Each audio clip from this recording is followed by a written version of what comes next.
The Subaru XV is one of those cars that's a whole lot better than you expect to be.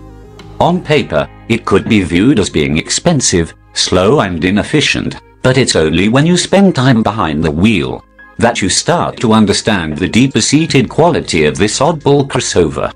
Yes, it is another small crossover, like the Toyota Siara, Volvo XC40 and Mazda CX-3 et al. It competes with.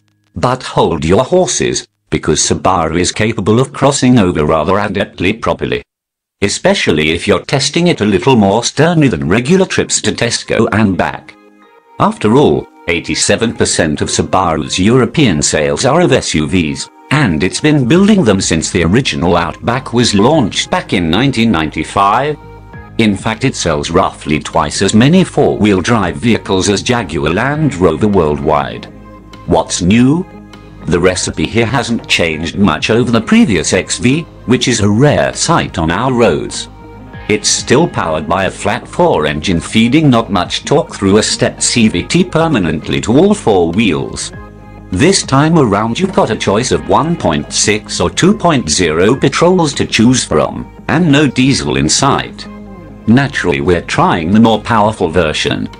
The styling has been altered, although you'd have to be a confirmed car spotter to make sense of the changes over the old XV. So, it has a sleeker grille, new LED headlights and silver accents to highlight the car's off-road sensibilities.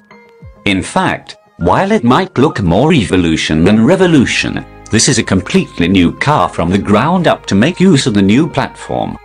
It's fractionally wider and longer than the old XV with a bigger boot. But, is this Subaru XV better to drive than the previous version? Oh yes. Significantly better.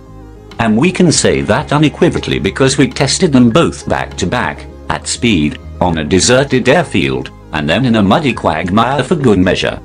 The biggest difference is in the on-road handling, and that's down to the new platform.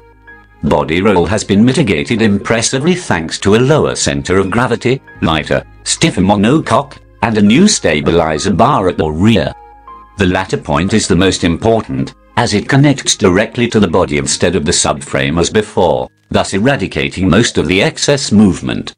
The XV's steering has been improved too, especially on initial turning, due to a far more rigid body structure and a retune of the electrically assisted system's software.